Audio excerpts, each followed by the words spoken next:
Assalamu alaikum. Today we are going to discuss about the topic of hepatic coccidia. Liver words इनका nick name है। ये bryophytes की जब हम classification पढ़ते हैं तो ये सबसे पहले इन्हीं को पढ़ा जाता है। ये मोस्ट सिंप्लीफाइड फॉर्म्स है।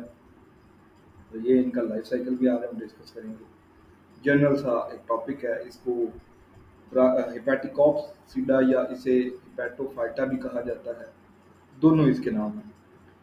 पहले हम इसके जनरल फीचर्स पढ़ते हैं, फिर इसकी रिप्रोडक्शन और लाइफ साइकिल को पढ़ते हैं। यही तीन इंपॉर्टेंट क्वेश्चंस यहाँ से आ सकते हैं। पहली बात, these are also called या also known as hepatic coccidia or liver words. These are the subgroup. This is the subgroup of bryophytes. Okay ji, understandable चीज है, easy है। Live on moist habitat और damp soil as bryophytes। जैसे आपको पता है तमाम के तमाम bryophytes भी damp places और habitats, moist habitats में रहते हैं। Plant body of Hepatophyta species is gametophyte. आपको पता है ब्रायोफाइट्स में सब के सब जो पौधे हैं, पौधा जो मेन पौधा आपको नजर आ रहा होता है, जो प्लांट बॉडी आपको आम आंखों से नजर आ रही होती है तमाम ब्रायोफाइट्स की, वो प्लांट बॉडी असल में उसका गमेटोफाइट जनरेशन होता है। ये बात है, ये कहने का मकसद ये है। It is the mean that the plant body which is observable to our naked eye is gametophyte. Actually the body, the plant which is which is observable, identifiable for us, हमें आम आंख से नजर आ रहा है, we can see it by naked eye, this is gametophyte। ठीक है नी। अब उसका स्ट्रक्चर कैसा होता है? थैलोस स्ट्रक्चर होता है। थैलोस स्ट्रक्चर से मुराद याद रखिएगा, what is meant by thallus structure. Actually thallus structure means a plant body without true leaves, without true stem, without true roots. ऐसा प्लांट बॉडी जिसके अंदर ना ही असल ओरिजिनल ट्रू क्लियर रूट हो, स्टेम हो, लीव हो।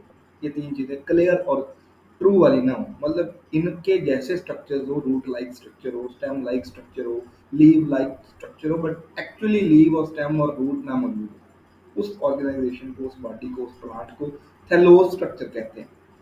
Thallus is green flat dorsiventral and lobed.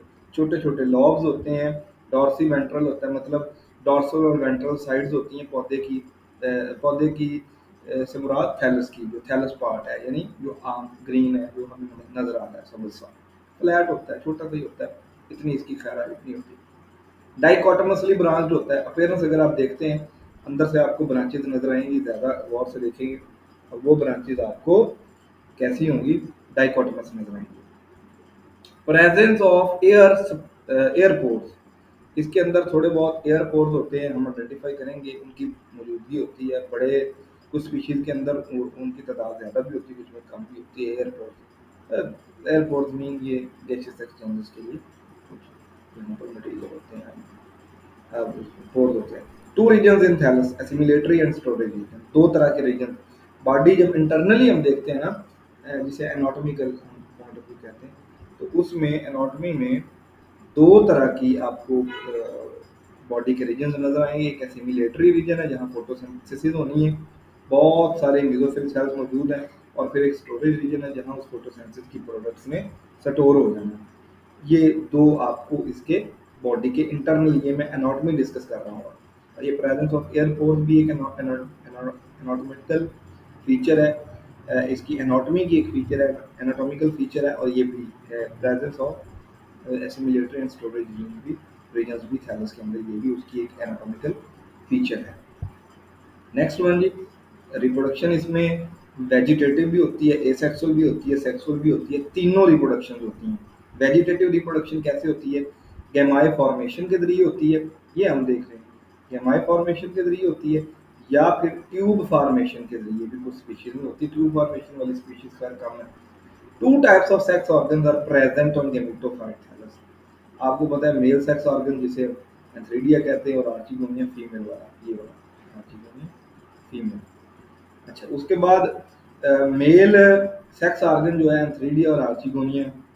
Antheridia में से एंथ्रोजाइड पैदा होते हैं, एंथ्रोजाइड पैदा होते हैं जिसे मेल गैमीट कहते हैं।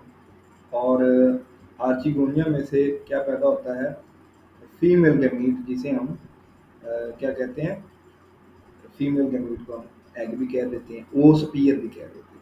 फिर ये दोनों मिक्सअप होते हैं, यानी एंथ्रोजॉइड्स स्विम करते हुए पहुंचते हैं एग के पास। फर्टिलाइजेशन होती है, फर्टिलाइजेशन के बाद अगला प्रोसेस जाइगोट फॉर्मेशन का है, जाइगोट बनता है। वो जाइगोट थोड़ा बड़ा होता है तो स्पोरोगोनियम डेवलप होती है उससे। अब स्पोरोगोनियम जब डेवलप हो जाता है तो देखिए स्पोरोगोनियम जो थोड़ा बड़ा होता है तो उसकी 3 आपको लेयर्स नजर आ रही हैं। सबसे बाहर वाली लेयर जो होती है स्पोरोगोनियम से भी, खैर ये पहले की बात है। चलें हम इसको एनाटॉमी में डिस्कस कर लेंगे आगे लेक्चर में। फिलहाल आप ये याद रखें कि जाइगोट बनता है, जाइगोट थोड़ा डेवलप होता है तो स्पोरोगोनियम डेवलप हो जाती है। स्पोरोगोनियम डेवलप होता है मतलब स्पोरोफाइट बॉडी बन चुकी होती है। स्पोरोगोनियम के अंदर स्पोरेंजिया बनता है, स्पोरेंजिया यानी कैप्सूल लाइक स्ट्रक्चर। कैप्सूल के अंदर स्पोर्स बनते हैं through the process of meiosis. अब ये सारा ए सेक्सुअल रिप्रोडक्शन हुआ, ये वाला सेक्सुअल रिप्रोडक्शन हुआ जिसके अंदर सेक्सेस बने, एंथ्रेलिया चिकूनिया फिर आगे एंथ्रोजॉइड्स और एग बना, ओस्फियर बना, फिर इन दोनों का मिलाप हुआ, फर्टिलाइजेशन, फिर जाइगोट बना। यहाँ तक आपको सेक्सुअल रिप्रोडक्शन नजर आ रही है। आगे वही जाइगोट जब बड़ा होता है स्पोरोफाइट बनता है, स्पोरोफाइट को हम स्पोरोगोनियम भी कह रहे हैं यहाँ पे। उसके अंदर स्पोर बनते हैं कैप्सूल के अंदर। अब कैप्सूल के अंदर जब स्पोर बनते हैं तो वो प्रोसेस होता है मियोसिस का। अब स्पोरोगोनियम डेवलपमेंट से आगे स्पोर बनने तक का सारा अमल एसेक्सुअल रिप्रोडक्शन है। This spore producing structure is sporophyte. मैंने ऑलरेडी बता दिया, ये जो स्पोरोगोनियम जो स्पोर प्रोड्यूस कर रहा है इसको स्पोरोफाइट भी कहते हैं। स्पोरोगोनियम और स्पोरोफाइट एक ही बात है। Consist of 3 body part. सबसे नीचे फूट, उसके बाद सीटा और उसके बाद कैप्सूल होता है। लेकिन इनके अंदर जो होता है, ये वाले जो पौधे हैं इनके अंदर टिपिकली सीटा होता ही नहीं है। अब इसकी एग्जांपल अगर हम देखते हैं तो 3 बड़ी एग्जांपल इसके अंदर यूज हो सकती है। मार्केंशिया, रिसिया, पोरिल्ला, 3 इसकी एग्जांपल है। ये हमारे पास पौधा है, ये जनरल फीचर्स है हेपेटिक ऑक्सीडा की। हम आगे इसका लाइफ साइकिल पढ़ेंगे अगले लेक्चर के